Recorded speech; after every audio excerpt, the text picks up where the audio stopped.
श्रेणी षष्ठ विषय इतिहास प्रसंग जनपद और महाजनपद। ऋग्वेदीय जुगर जनजाति राष्ट्र व्यवस्था परवर्ती वैदिक जुगरे क्षत्रिय राष्ट्र व्यवस्था परिणत है। राष्ट्रगुड़िक एक भौगोलिक सीमा मध्य आबद्ध रहा। यह जनपद कहगला। जनपद गुड़िक सेठारे बास करुवा प्रमुख जातिर नाम अनुसार नामित होइथिला।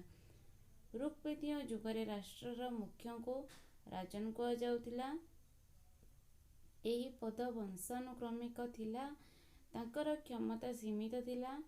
सभा समिति विधाता और गण आदि जनजाति परिषद जोगु राजनर क्षमता सीमित थिला।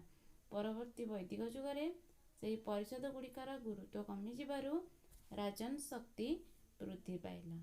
ख्रीष्टपूर्व षष्ठ शताब्दी बेलू राजनपद गुड़िक निजर सीमा वृद्धि करने प्राय आरंभ करथिले। सीमा वृद्धि हेबार जनपद को महाजनपद कहगला।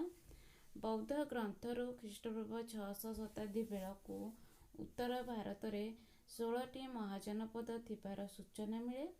सेमानक मध्यरे कोसल, मगध, वश्य और अवंती अधिक शक्तिशाली थिले।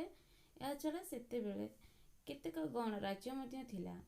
परवर्ती काल रे राजा बिंबिसार और अजातशत्रु अधीन रे मगध अन्य महाजनपद गुड़ी को अधिकार करी एक शक्तिशाली राष्ट्र रे परिणत हैला।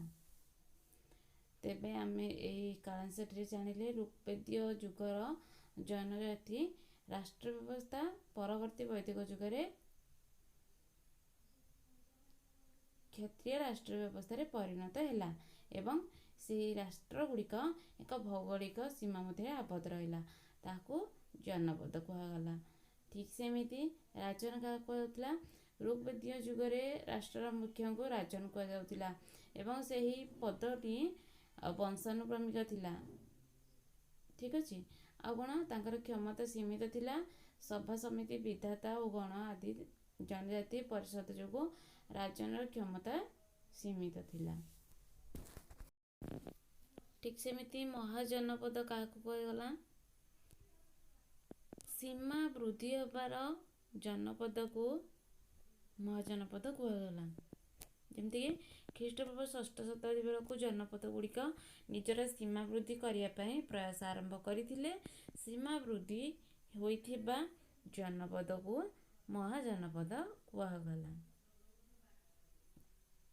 और सेमानक मध्यरे कोसल, मगध, वश्य और अवंती अधिक शक्तिशाली थिले। ठीक अछि। याक मन रखिबा। प्रत्येक महाजनपदर राजधानी सहित आउ केतेक प्रमुख स्थान बा सहर थिला। केतेक महाजनपद रे दुर्ग मध्य स्थापित होइतिला एवं विभिन्न शक्तिशाली सैन्य बाहिनी गठन करा जाइतिला। विभिन्न राजा माने निजर शक्ति वृद्धि पाई राजसूय और अश्वमेध प्रभृति यज्ञ अति आडंबर सहित करुतिले। गृहपाठ